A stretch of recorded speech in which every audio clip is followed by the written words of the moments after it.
We continue our look at recent discoveries from Japan's official archives, which shed light on the grim government-run eugenics program, which left thousands of people infertile over the decades that it was in force. Jacqueline Vuga has their story. Records of only a fraction of the people subjected to sterilization have been revealed, but this may finally help the victims to get justice after decades of suffering. And some are already taking action. I had a hard time going through the middle school. That's when I was diagnosed with a mental disability. My teacher took me for a medical check and then I was taken to hospital. That's all I remember. At home, my parents told me that I was operated on, and now I cannot have babies. My father is forced to sign documents by my teacher and welfare officers. There are many more victims. The government should make apologies and pay compensation to them.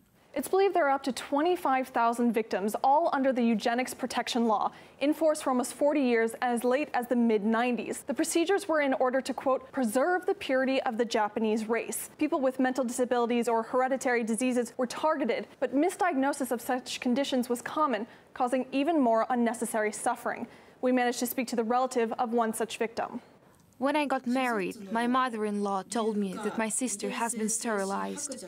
After I made an information disclosure request, I found out she was only 15 when the operation took place. Genetic mental disease was the only listed reason for her sterilization. However, it's not true. When she was a 1-year-old, she became mentally handicapped because of the anesthesia treatment doctors gave her. So she didn't have a genetic condition. In over 16,000 cases, the procedure was even carried out without consent. And shockingly, victims were as young as 9 years old. Appeals to admit the practice had taken place were dismissed for years, with victims being told that the evidence was simply gone. The question is, who's responsible for all of this?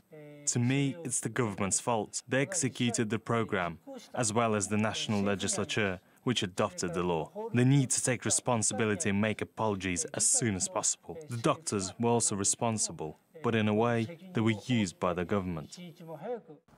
I think that the now defunct eugenic protection law existed for the sole purpose to rid Japan of disabled people. When I requested the disclosure of the documents regarding my sister's surgery, they told me the files, which are said to have been strictly processed, had been thrown away. The evidence of the mutilation of my sister's body was simply trashed.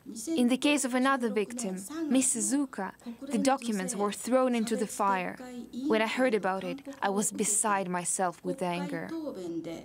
Hotlines have been set up to bring together victims for what's likely to be an extremely long and traumatic battle for justice. But while victims want compensation, they say money isn't the main reason. Their goal is to create awareness to ensure that horrors like this never take place again.